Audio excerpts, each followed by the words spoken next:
In 1965, at all of 19 years old, I had just spent some time in the Hawaiian Islands and came back to California. And I had this desire to go to Europe. But in order to get to Europe, I had to get to New York City because I bought the cheapest airline tickets I could find, and a round trip from New York City was the only place I could get tickets that I had money for. Unfortunately, I was in the San Francisco Bay Area, several thousand miles away. So I looked on a map, and it was only about that far on a map. Didn't look too big of a deal to go to New York from California. And I decided I would hitchhike. It was 1965, not a big deal. So I started hitchhiking from the Bay Area and through Barstow and across the desert. And by the time I got to Indianapolis, Indiana, just outside of there, I'd been up, awake for several days, just catching a cat nap here and there when I was getting a ride. And I didn't have enough money to afford to buy any time at a hotel or eat in a restaurant, so I wasn't eating much and I wasn't sleeping in a bed. So I just hitchhiked, stuck my thumb out there, and hoped for the best. And this one evening, it was about midnight, 1 o'clock in the morning. I'd been out 3 or 4 hours waiting for a ride at least. I was totally chilled to the bone. This was like in April, early April, so it was still kind of cool.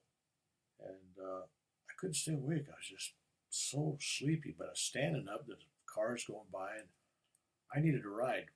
And so I just stayed out there. I figured I'd get a ride, I'll be able to sleep, I could rest. Finally, a car pulls over, and I go running up to it, and I get in, and the guy goes, "Hey, I'm really tired. I need you to drive. You got a license?" I go, "Yeah."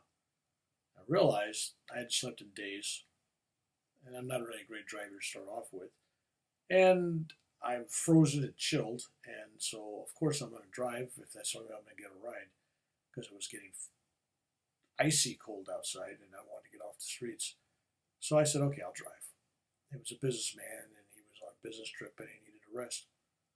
So the foolish man gave me the steering wheel and let me drive, and not knowing how really tired I was.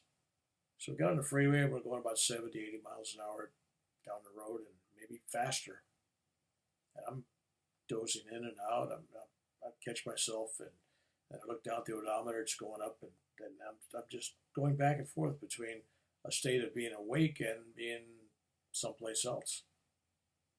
Next thing I know, all of a sudden, the car is spinning, twisting, turning, and there's dust from the dirt all over the place. And I'm wide awake by then. I'm not touching the steering wheel anymore, and I don't have my feet on the brakes. I'm just watching this thing go, and I can't see anything out the windshield.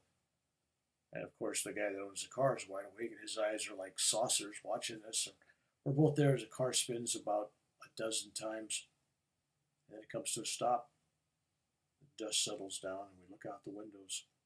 And we're in the middle of a forest of some kind. And there's a tree by the front bumper and a tree by the side of the car. And I mean, we're tangled in this woods. And miraculously, in the middle of all this woods, without having hit a single tree branch, nothing. We got out, we walked around as the dust settled down, and we were speechless. There we were, the car was twisted in the middle of this forest, not a straight line, not even a curvy line. It was all over the place. It took us probably 15, 20 minutes to back out, go pull forward, turn, twist around to get the car with somebody guiding on the outside so we could get out of the trees without damaging the car. Finally get back on the road. Of course, I'm not driving anymore. He's got the steering wheel, and he's wide awake. And he looks over at me and he says, "Hey, kid, we should have been killed back there." I just kind of nodded. He says, "You know, somebody must really love you upstairs." And I just sat there in total agreement.